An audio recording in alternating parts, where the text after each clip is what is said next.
Offshore banking is nowadays becoming a new onshore. With recent popularity of offshore bank accounts, and in general, more and more people looking to offshore companies, structuring their affairs and making sure their assets are protected, but having more offshore companies and obviously bank accounts for those, it is becoming bigger and bigger liability for many governments, but also for many banks. And in today's video, we're going to talk about one of world's best known jurisdictions when it comes to offshore banking and regulations they are currently imposing to reduce the reliability of so many people wanting to bank in that jurisdiction.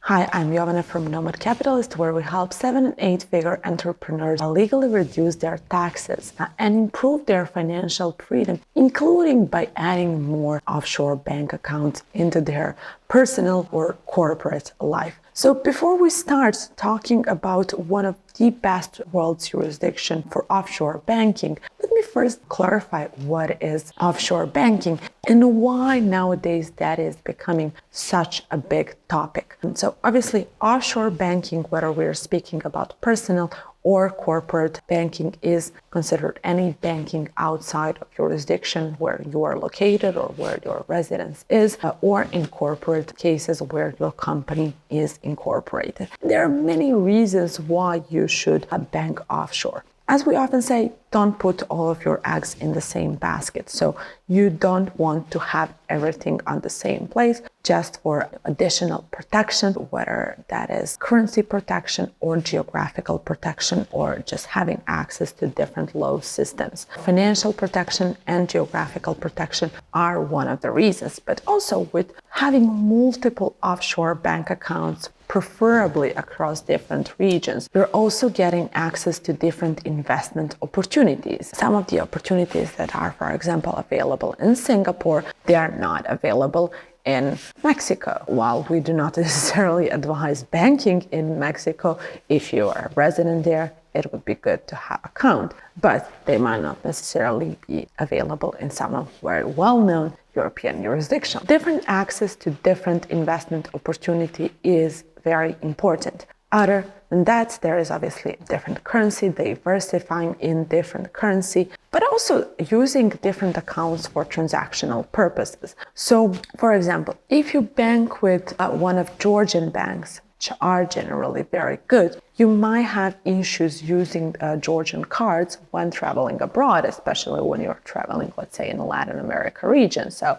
transactions might be blocked, or they might ask a lot of questions why you're using that card. So if you're frequently traveling in this region, you definitely want to have at least one account. Again, it doesn't have to be investment or a big account that will serve you for transactional purposes. Also, different accounts in case of your company serves different purposes. Some accounts are just transactional. Make payments, receive payments, that's it. Some accounts are better for you to park your money and have that money in a very secure place. So many reasons for offshore banking, and as I said, it is becoming increasingly popular, especially with government attempts of introducing CBDC and similar systems. So offshore banking is gaining popularity. And as I said, that does present certain liability for the country and for the banks. So banks are now faced with more and more foreign customers that they might not necessarily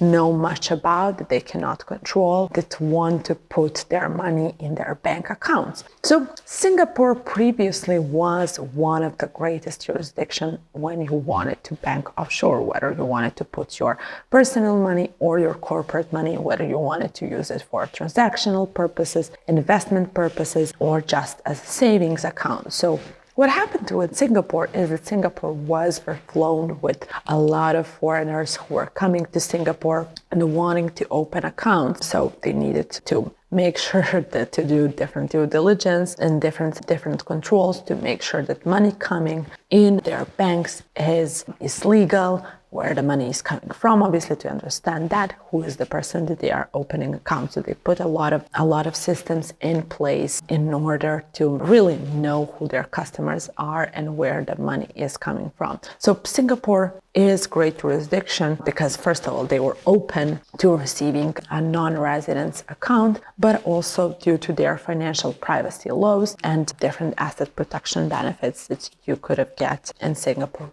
widely. So again, with a lot of people coming in, it puts certain pressure on banks. So they realized we suddenly have a lot of money. We can just take money from Singapore. We pretty much don't need many other foreigners coming in and setting bank accounts with us because our own population is very rich. So we will greatly benefit even from that. And there were Singaporean banks started expanding to more markets and that way accepting more customers. So if you now want to open a bank account in Singapore, it is really hard. You can no longer get in from the street to the bank and open the account. Most of the banks will ask for proof of connection with Singapore. So in case of your personal case, that can be a property. But obviously, having a property in Singapore costs a lot. So it's not as easy as just, let me just purchase something in order for me to gain access to banking. Obviously, it can be employment or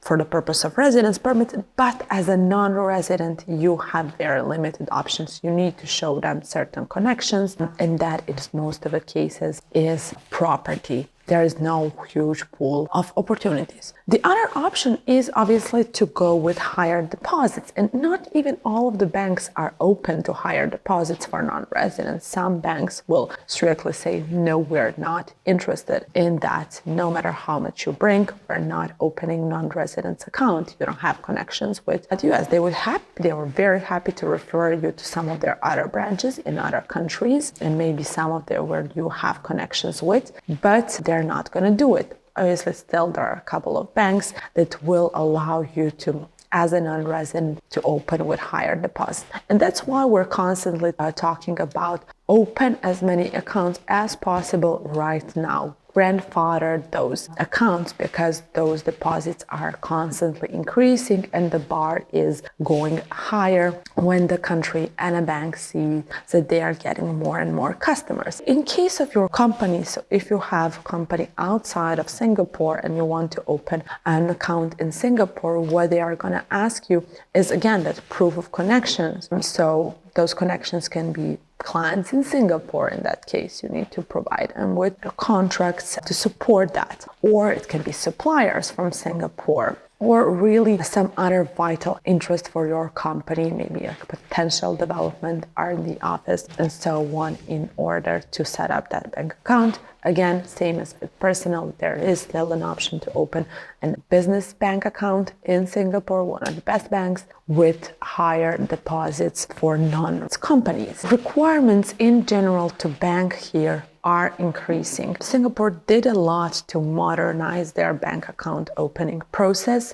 Previously, it was required for you to go in person. Nowadays, in certain banks, it is possible to do it remotely through bank app, or if you are really investing or depositing a lot of money, which usually goes to investment accounts, they are very flexible to accommodate you to send their bankers to your house to personally open your bank accounts. So Singapore is still one of the top world's destination to bank when it comes to world banking, but nowadays that bar is really high. Again, if you have an option in any other country, set up those bank accounts and grandfather them for the future. If you are struggling with properly setting up your bank accounts and diversifying your finances and protecting your assets, or you still haven't started but you're thinking about that, go to nomadcapitalist.com apply page and start your journey to more financial freedom with Nomad.